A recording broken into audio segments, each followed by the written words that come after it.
EV Comply, simplifying your ChargePoint installations. Hey you, another week, another podcast. The last one of the month is the 29th of April, so let's see what's been happening in the EV industry this week. Firstly, Project Thunderball has been unveiled as the 680 HP EV roadster from Wiesmann. Now, they kept us guessing about its latest comeback sports car, but the full details are a surprise. It's quite a statement, as we knew it would be. In fact, everything about the car is potentially eye-opening. First, there is a colossal output, which is delivered solely to the back wheels via twin-electric rear mid-mounted motors and a limited slip diff. Wiesmann says it is targeting a 0 to 62 mph time of 2.9 seconds, which would obviously place it among the fastest cars in the world. It's also capable of fast charging at up to 300 kilowatts, so real-world usability ought to not be a problem, or of course less of a problem. So if you've got a need for speed and you love yourself an EV, maybe the Thunderball's going to be for you. Continuing with the cool car theme, BMW's iRange is back on the road. Now, of course, first came the iX SUV, which they had great success with, but now we're all about the iRange. This is an EV that lifelong BMW fans can embrace, apparently. It's a proper BMW. So from its production right down to the rear-wheel drive format that they've kept, its looks are derived from, I'd say, the 4 Series, and you can definitely see parts of that. There's also the 3 Series that's kind of creeping in there, but, you know, why wouldn't they take inspiration from the other cars? It does seem deceptively smaller than its 4.8 metres, but it is definitely one to look out for. BMW are very proud of this one, and they're spending a lot of money on campaigns to back it, to try and get people in it. So if you're looking at a BMW, maybe that's the one for you. Now, according to one of the UK's leading independent specialists for car and van leasing, Select Car Leasing, more motorists are looking at joining the world of EVs and are increasingly turning to adopting battery power. The company has seen a 300% upturn in interest for EV models over the last couple of months, with the company stating that this is due to the government's 2030 carbon emission targets and, of course, the rising costs of petrol and diesel. Another factor making the EV market increasingly appealing is the inflating prices in the second-hand car market, which is causing many people to reassess their views on future models of transport. In other news this week, Paua has established a network of 10,000 EV charge points for fleets to access with centralised billing. The network includes chargers from Osprey, Fastened, Ionity, Connect Curb, Chargee and more. Paua provides a single interface for organisations and fleets to pay for EV charging, obtain receipts and claim VAT refunds. Niall Riddle, CEO and co-founder of Paua, said, "We've now developed the UK's largest business network for electric vehicle charge points. The reason for our success comes down to the fact that we provide a great value add for our customers, and we make EV fleet admin very, very simple." A big statement this week from Ford. CEO Jim Farley said the automaker's goal is to sell more electric vehicles than industry leader Tesla. Production of Ford's electric F-150 Lightning pickup began on Tuesday in Michigan. Ford has already built around 2,000 F-150 Lightnings, not far off rival Rivian's total first quarter EV production. But will they beat Tesla? Who knows? Watch this space. In other news this week, former founder and CEO of Chargemaster, David Martell, has launched a new EV charge point company dubbed EVIOS. Unveiling the technology in London on Tuesday this week, Martell pointed to recent statistics from the SMMT and showed the surging demand for EVs, with more battery EVs sold in March 22 alone than the entirety of 2019. Martell said EVIOS has designed its charger to meet 6 key criteria: to be hassle-free, suitable for shared parking, to automatically link to off-peak electricity tariffs, to integrate with solar installations, to present information in understandable terms, and of course to be affordable. And we wish David a lot of luck with this. We love a positive story here at EV Comply, and Business Gateway has helped an electric vehicles charging station contractor to expand into new manufacturing facilities in Dundee and ensured the growth of its services.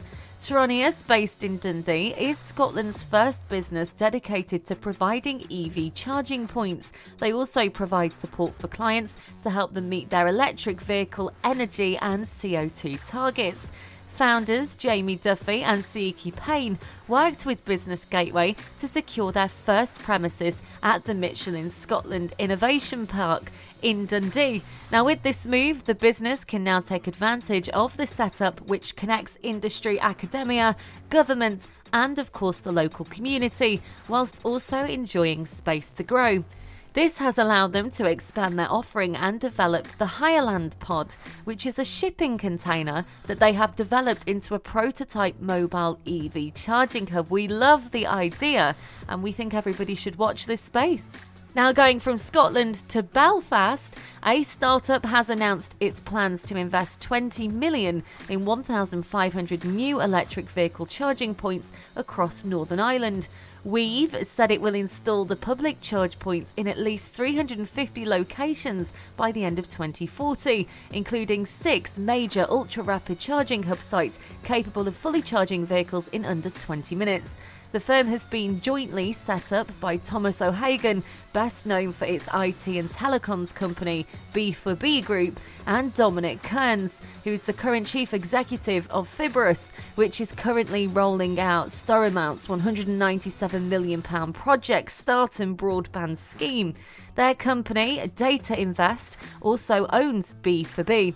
The startup said it will make its new charge points available in convenient and strategic locations such as car parks.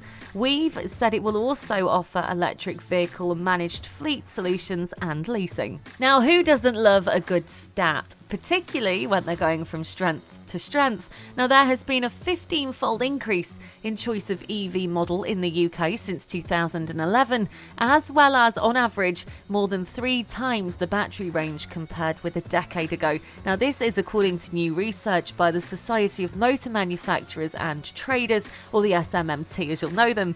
Now, at the time of the launch of Britain's first mass-produced battery electric vehicle, the Nissan Leaf in 2011, just 9 plug-in car models were available in the UK, making up less than 1 in 1,000 total registrations. Today, there are more than 140 plug-in models available, accounting for around 1 in 5 new cars sold this year, with a further 50 models expected to be launched by the end of 2022. The average battery range has grown from 74 miles to almost 260 miles since 2011, so possibly that's why adoption is now increasing. But either way, we love to hear it. Speaking of adoption, General Motors now has 140,000 reservations for its electric Chevrolet Silverado pickup due in 2030. The Silverado EV will have at least 400 miles of range when production begins early next year, and there's a lot of very excited owners who cannot wait for delivery. So whilst General Motors crack on, apparently so are Nissan. Earlier this month, Nissan announced the establishment of a prototype production facility for an all-solid-state battery cells, with plans to establish a pilot production line as soon as 2024 in Japan and to market availability in an EV in 2028. The cells are potentially a game changer for EVs, according to Nissan, with the potential to double energy density by weight while offering 1/3 the fast charge time. Now, if they pull this off, it's quite possibly going to put a Nissan ahead of the game, right? Now, we all know how brilliant EVs are, right? That's why I'm here and that's why you're listening. But we also know there are still some flaws, sadly. Now, the cost of a breakdown for an electric vehicle is 2.7 times more than that of an internal combustion engine car at the moment. This is what new research has suggested. Now, you could argue, is this because we're more geared up towards rescuing ICE cars than we are EVs? Presumably in time, when infrastructure becomes a lot stronger, it will go down in price. Now, analysts of more than 2,500 EVs over 4.5 years by Total Motion found that on average breakdown costs for a petrol or diesel car were about £221 per incident. Now, this is excluding any accidents. Now, it's compared with £596 for an EV to be rescued. Now, the number of breakdowns on average was also higher, for a plug-in vehicle, 3.1 incidents for an EV versus 1.9 for an ICE vehicle. However, the research from the fleet management company shows that services, maintenance and repair costs for EVs are on average approximately 27% lower than that of a petrol or diesel car. It also says the average annual running cost for an electric vehicle is £1,264 for the year, compared to £1,834 for a petrol model when adding up bills for fuel, insurance, tax and of course maintenance. So on average, if you are driving an EV at the moment, you're saving around £600 a year compared to those ICE drivers. And yes, possibly a little more if and when you break down, but I mean, is it likely? Fingers and toes crossed not. So the EV game is still going strong, I'd say. So that is all from me. You are now up to date with this week's EV industry news. I'll be back with you next Friday with a special guest chatting with me on the podcast. If you too would like to feature on our podcast, either via interview or for us to mention your business or product, please do get in touch. Go to ev-comply.com, just click on pods and vlogs and get in touch with us. We'd love to hear from you. From everybody here at EV Comply, you have a fantastic long weekend.